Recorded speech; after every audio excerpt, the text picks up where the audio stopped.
Welcome to Unit 12. Unit 12 is on climate and changes in climate that we are currently seeing. Now, the extent of those we'll get into later, and we'll talk about the great debate about climate change as it goes forward, but we're going to start with this first lecture, which is actually a combination of two lectures. I trimmed out a little bit to kind of speed it up and kind of keep us on track. So, first lecture is pretty much what is climate, and it's a natural place to go after we do a unit on weather, because weather kind of flows into climate over time. So let's move forward. Climate. The definition for climate is the average weather conditions of an area in an area, so the average weather conditions in an area over a long period of time. The key words are average and long period of time. Alright? We don't judge climate based on one day or 1 month or 1 year. We look at decades of weather conditions at the same time of year to determine the climate. Alright? We look at a variety of different things that can influence climate. The major one, the most important factor, is latitude, which is the distance from the equator. Right? It's measured in degrees. The equator is at 0 degrees. The North Pole is at 90 degrees north. South Pole's at 90 degrees south. And Rochester is approximately halfway. Alright, so determined by latitude, most important of these, how far away we are from the equator. We'll get into why that's so important. The global air circulation pattern, so how air moves around the globe. It moves around the globe in very specific ways, and we will see that. Now, these air circulation patterns lead to two oceanic circulation patterns, and the ocean is made of mostly water, and that water can have strong influences on the weather, and then, because weather over a long period of time is climate, also has the strong influences over climate. Topography, which is based on how high up or down the altitude of an area, that could play a role. Solar activity can play a role, and so can volcanic activity. So there are a lot of things, a lot of moving parts, a lot of variables when looking at climate. But the most important factor that determines the climate of an area is the latitude. So latitude, like we said, distance north or south from the equator. The equator is at 0 degrees, North Pole is at 90 degrees north, South Pole is at 90 degrees south. And the whole reason it affects climate so much is that the Earth receives different amounts of solar energy based on its latitude. Alright, we'll see a picture in a little bit. So the farther away from the equator a place is, the less solar energy that area receives. The equator gets about a pretty constant dose of solar energy all year round. But if you get too far north or south of it, you start seeing dramatic changes in how much solar energy is hitting an area depending on the season. Low latitudes, these are known as the tropics. Alright, 20 degrees north to 20 degrees south. Now, technically, it's 23.5 degrees north to 23.5 degrees south, but, we're going to round a little bit here. So, most solar energy that falls on areas near the equator, these tropical areas, is concentrated in a small surface, the equator. So night and day, all year round, are about 12 hours long. That means the sun rises, say, at 6:30 in the morning, sets 6:30 at night. It stays that way all year on the equator.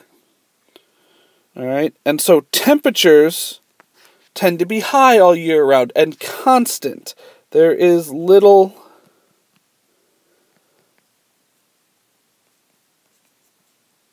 yearly temperature variation. Alright, there's no summers, there's no winters, there's no falls, there's no springs, alright? So, it's kind of just one consistent season. Sometimes, depending on other factors, there might be a rainy season and a dry season. It depends on the global wind and oceanic currents and a couple other things, but temperature-wise, it's pretty steady the entire year. And it's because the amount of solar radiation hitting the surface of the Earth there is the same all year. High latitudes,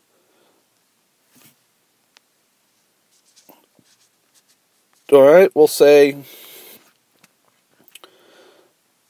above 60 degrees north or 60 degrees south, so between 60 and 90 north or south. Alright, those are regions close to the poles. The sun is lower in the sky, doesn't get as high up in the sky, whereas at the equator it's pretty high up, and for a couple times a year it's directly overhead for most of the daytime hours. So in these northern southern latitudes, it hit at an oblique angle. That's a more of a sharper angle. All right, at the equator, it's hitting close to 90 degrees. At the so at the equator, the sunlight's hitting at 90 degrees. At the poles, the sunlight is hitting at more of a sharp angle there. And so the yearly temperatures near the poles are lower than they are at the equator, and they vary a lot during the year. All right, during our winter, the North Pole gets pretty much no sun. During our summer, the North Pole gets pretty much only sun, but it's hitting at a low angle. South Pole is opposite of the North Pole. The hours of the day vary at 45. We can have as much as about 16 hours of daylight. 45 is us-ish. Alright, so 16 hours during the summer and as little as 8 hours during the winter. And we see that. We have really long, dark nights in the winter here. Alright, near the poles, there can be only a few hours each day during the summer where the sun is set, and the opposite of that in the winter. So, like 24 hours of light in middle of summer, 24 hours of darkness in the middle of winter. Alright, they've made movies on it of living in like northern Alaska above the Arctic Circle, above 60 degrees. And it drives people nutty. It's hard to sleep when it's sunny out all day long and night long. And it's hard to, keep a positive attitude when it's dark 24 hours a day for a month. It's really rough. So we have a big temperature range. We have a big range in the amount of light available at any given time of year at these high latitudes. So you can see here in the picture, here's the sun, vertical rays, 90-degree rays hitting at certain places, whereas near the poles, we have it hitting at oblique rays, hitting at more of an angle. And this would be our winter. This would be our winter. And you can see the North Pole, there's no light getting there. So in the middle of winter, that North Pole area, that top little part of the globe, where the little red dot is flashing on your screen, is getting pretty much no light during the day. Whereas the South Pole, as the Earth spins around, it's only getting light during the day. So that would be our winter. In the summer, it would look the exact opposite. The North Pole would always be in the light, and the South Pole would not. Second big influence was global air circulation. And we've kind of gone through the basics of this in the last few units. Some of this you know. Cold air will sink because it's more dense. As air sinks, it compresses and warms up. Warm air rises because it's less dense. As it rises, it expands and cools. And since warm air holds more water than cold air, when warm air cools, water vapor may condense into liquid water to make rain, snow, fog, and clouds. And that's how you get immense storm systems. So how this all works is solar energy warms the ground. We've kind of gone through this before. The ground heats up, which warms the air next to it. That warm air rises. Cooler air takes its place. And so we get a movement of air in the atmosphere, and that's what we call wind. Wind is a movement of air in the atmosphere. So if you fart and I say you're breaking wind, well, yeah, you're moving air inside the atmosphere. All right? It's kind of where that comes from. Well, Earth also has this really cool property of rotating. All right? It spins. And different latitudes receive different amounts of solar energy, so we get this pattern of circulation that comes from this. And based on the pattern that the air is moving, that tells us something about where the rain's going to fall or how the weather is going to move. And we've kind of seen that. A lot of times here in the U.S., weather moves from the west to the east. So we look over at Chicago to see what tomorrow's weather will be like. You know, it doesn't work 100% of the time. Sometimes the weather's moving up from the southwest. Sometimes it's moving down from the northwest. But for the most part, we look to our west, we can get an idea of how the weather is moving, and we take a look at other trends that are happening over the last few days, and we did all that last unit. Well, this is all influenced by these global air circulation patterns. These are the major wind belts. There are 6 of them. 3 in the northern hemisphere. 1, 2, 3. And 3 mirror images in the southern hemisphere. Alright, so what you got happening is at the equator, you get lots, and here's the equator, lots and lots of heat, lots of air starts rising.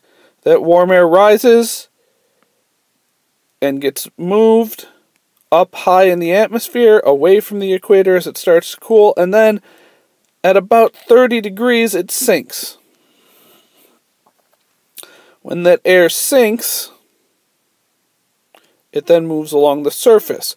Well, as something moves south in the northern hemisphere, it tends to curve to the west. And we have what are called the trade winds. And these were called the trade winds because Europe, which is over here, the sailors, when they wanted to change with the East Indies, or the West Indies here, the new land, when they wanted to change to trade with the New World, they would sail across, catch these winds, and be able to sail over to the New World faster because they'd catch the trade winds. In our little area here, we have the westerlies, where air is blowing from the west. And so that's why our weather patterns tend to follow this west to east flow. Alright, for the next slides we'll be talking about the air rising and sinking, why we get more air rising right about here at the whole 60-degree mark. Here we are right below the space between the E and the S in westerlies. So you can see we're right in the middle of this zone right here where the red light is making a bunch of dots. And we'll explain the different global wind patterns in a minute. So, we have the intense solar energy striking at the equator, causing it to warm up. I just went through this on the last thing. And it rises at the equator. Well, warm air holds large amounts of water, and so areas near the equator tend to receive large amounts of rain because there's a lot of ocean near the equator. The warm air sucks up the water and brings the rain with it. Now, normally the cool air will sink, But over the equator, the cool air can't sink because there's constant rising air. All right? It's like trying to have a piece of paper fall on top of a blowing fan. It's not going to happen. That fan keeps blowing the paper up and up and up. So the cool air gets forced away, just like that paper would eventually get blown to another part of the room where it can settle down to the ground, not on top of the fan where air is blowing up. And that tends to be at about 30 degrees latitude. Some of the air sinks back to the Earth's surface, gets warmed, and the warm, dry air then goes across the surface and causes water to evaporate from the land below, and you get dry conditions. And if you look between 0 and 30, you get some really dry conditions. A lot of deserts exist in these 0 to 30 areas. All right, either 0 to 30 north, 0 to 30 south. So that kind of causes these dry conditions. The air descending at 30 degrees north and south either moves to the equator or it flows to the pole. Because it hits the ground and it kind of spreads out. Like if you start pouring water onto a table, it doesn't just move one direction on the table, it kind of spreads out across the table. While the air is a fluid, you just don't think of it as the same type of fluid as you would think of water, but gases can also be fluid, so it would sink down and just kind of spread on out. And so the air moving toward the equator warms as it nears the Earth's surface. The air traveling to the poles smacks and collides into cold air traveling from the poles. And so the air traveling north is warmer than the air traveling south. So this warm air rises. The uplifted air is forced toward the pole, and at the pole, cool, dry air descends. And if you look at the poles, they are basically very cold deserts. We have different names for them: tundra, polar ice caps. You've heard them before, but they don't get a lot of rain either. Alright, that brings us to prevailing winds, and this is the wind type, and these are winds that prominently, mostly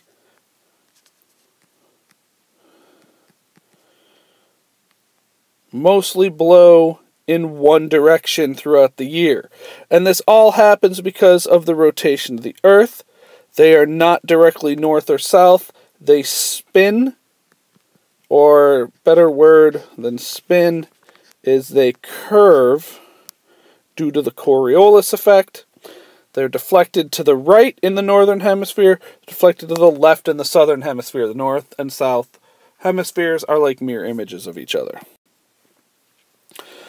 So we get these wind belts of prevailing winds that are produced in the northern and southern hemispheres. Between 30 and north and 30 south, these are the trade winds. They blow from the northeast. So from the northeast is where they blow from. Alright? In the northern hemisphere, from the southeast and the southern hemisphere. They blow east. No, they blow from the east.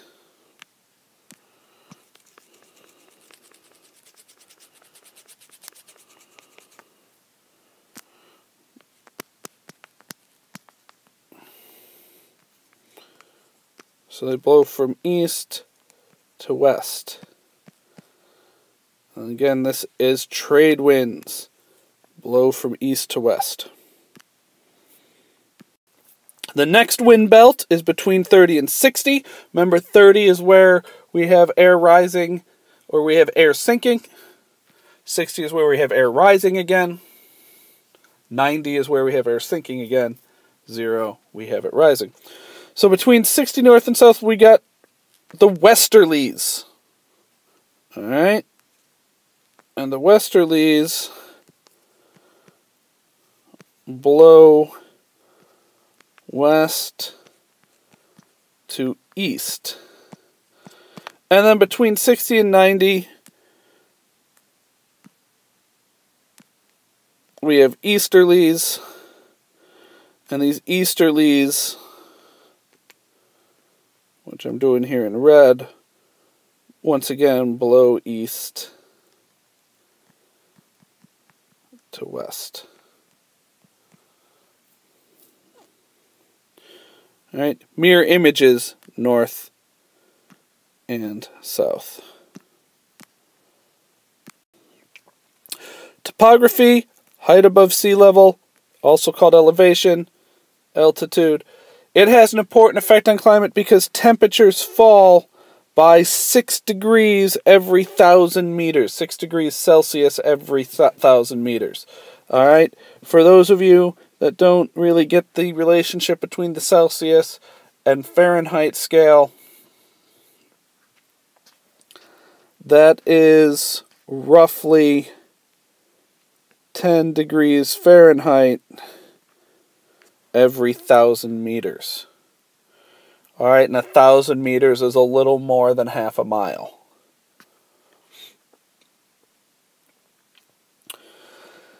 Mountain ranges can also influence precipitation. We're going to see this picture. You already can probably see it in your notes. As moist air rises above a mountain, forces the air up. The mountain forces the air up, rises, causing all the water to be dumped on one side of the mountain.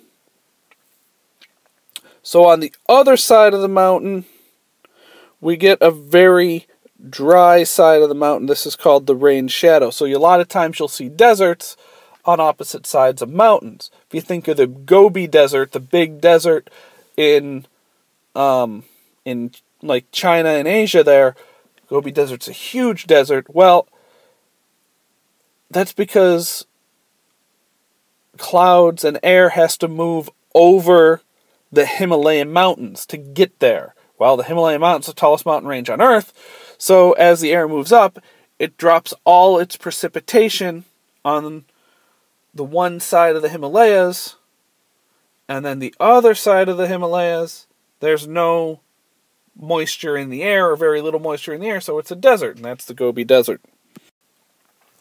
So, in this picture, here we have an ocean, we have warm, moist air rising up, has to go up over the mountain. As it goes over the mountain, it condenses and drops all the rain.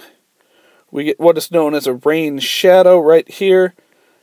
Alright, as that air keeps moving, there's not a whole lot of precipitation there because the rain all left, the humidity, the water all left on this side of the mountain, and then we get a dry area and a desert over here. Alright, we see this similar type of thing in the U.S. Alright, you got the Pacific Ocean, air moves up, climbs over this giant mountain range known as the Rockies, drops a bunch of water. Alright, on the western side of the Rockies, think like where Seattle is. It gets a lot of rain, that's because it's before mountain ranges. And then as you move over, as you move into Montana and the Dakotas, it's dry and barren. Alright, and so you get a lot of dry air, and you get like a desert-like conditions, although it doesn't get as much solar radiation as something like the Sahara, which gets more. Next up, the seasonal changes. Seasonal changes are all due to the tilt of Earth's axis, which is 23.5 degrees. Alright, remember how I said the tropics are between 20 north, 20 south? But really, I rounded from 23.5. Well, it's 23.5 because of the tilt of the Earth. And so this tilt angle causes the rays to strike at different areas as the Earth moves around it. And we'll see a good example of this in a minute. Alright, so here we have the sun, and we have the Earth, and this is based on the northern hemisphere. So Earth's, or our summer, our fall, our winter, our spring. Alright, we're right in this area today, like here. Alright, at spring and fall, the air is, or the sun is shining directly on the equator, especially on the equinoxes, directly on the equator. Everything north and south is getting equal amounts. Well, as we move to summer, the northern hemisphere is tilted toward the sun. And because that northern hemisphere is tilted at the sun, it receives more direct sunlight. It gets warmer. Southern hemisphere is tilted away from the sun, so it gets less direct sunlight. Southern hemisphere is colder. It's our summer. The winter is the exact opposite. We are tilted away from the sun. We get less sunlight, so it's colder. The southern hemisphere is tilted toward the sun, so a place like Australia is getting more sunlight, and it's warmer. Alright? Funny fact, we are closer to the sun in our winter. But it doesn't make enough of a difference because we are tilted away from it. And it's just kind of this slide restating what I said on the last slide. There's a lot of this here. But summer hours, northern hemisphere, we are tilted at the sun. We get more sunlight. Big thing, more direct sun equals higher temps on average. Now remember, we're dealing with averages here. We got more direct sunlight on Easter this year than we did on Christmas of this school year. But it was warmer on Christmas. But that's one instance. Alright? If we look at the trend over the last 10 years, or 20 years, or 50, or 100 years, or as far back as weather records go for this area, we see that generally, most of the time it's colder on Christmas than it is on Easter. We just happen to have weird weather patterns this December that made Christmas warmer than Easter was this year. It happens. But general rule, the more direct sunlight, the higher the temperatures.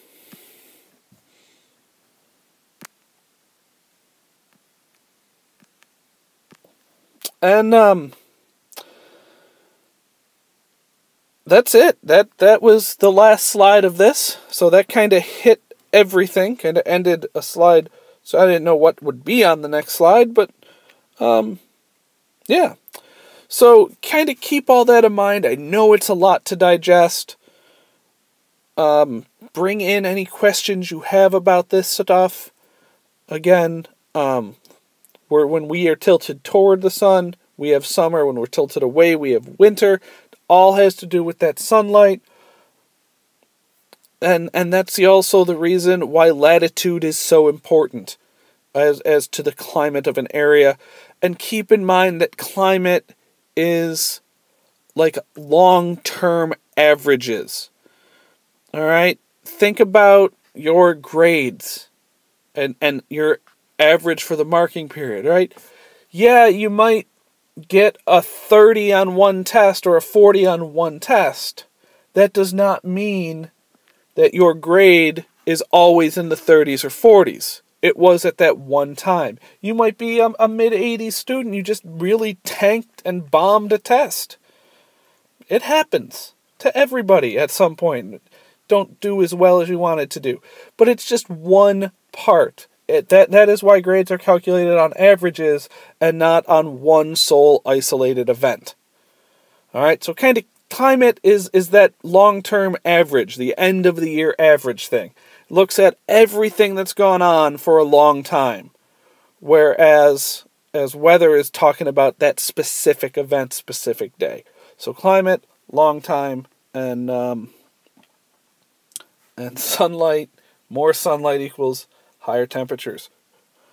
Alright, bring any questions in class, and have a good night.